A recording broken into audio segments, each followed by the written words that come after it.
So here we are in 2025, already a third of the way through, and the world has been a wild ride, especially in geopolitics.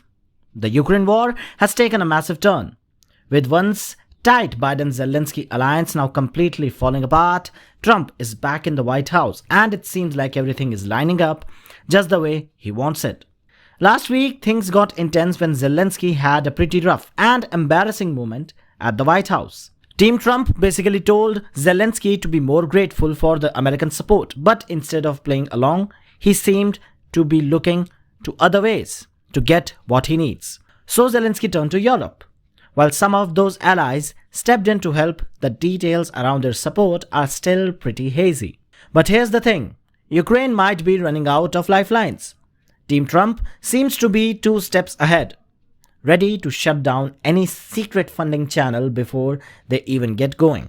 Elon Musk, who just tossed Starlink out of the Ukraine, is now back with a new wild idea on X.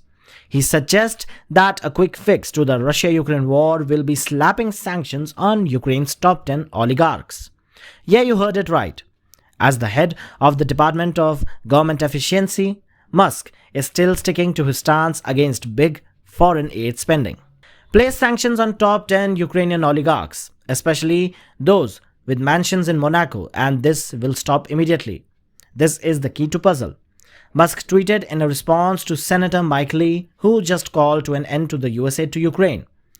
And of course, Musk didn't exactly explain how this plan will work, but yes, it is something that definitely the people in White House are talking. According to a renowned media channel, also known as Ukrainian Focus, the richest guys in Ukraine right now include Rinat Akhmetov, Petro Poroshenko, Igor Kolomoisky, and Konstantin Zhivago. These guys are the big players in Ukraine's economy, and many of them have been backing Ukrainian military effort. Poroshenko and Pinchuk have been supplying drones and equipments, while Akhmetov has reportedly pumped $274 million into ammo, transport, medical supplies, and more over the last 3 years. But here's the thing, guys. Ukraine's government has been known to strong-arm these oligarchs for cash, and things get worse. Zelensky might lean on them even harder. Kyiv recently even hit some of them with own sanctions. Poroshenko, Kolomoisky, and Zhivago were among them. Kyiv recently hit some of them with its own sanctions. Poroshenko, Kolomoisky, and Zhivago were among them, which hints at some serious tension between the government and country's wealthiest figures. Before these sanctions, Zelensky was already calling for blocking billions that were earned by essentially selling out Ukraine, Ukrainian interest, and Ukrainian security. Well, that is something actually Zelensky is actually doing, but yes, definitely I will agree to that. Now, with possible US sanctions in the mix, things could go bad to worse.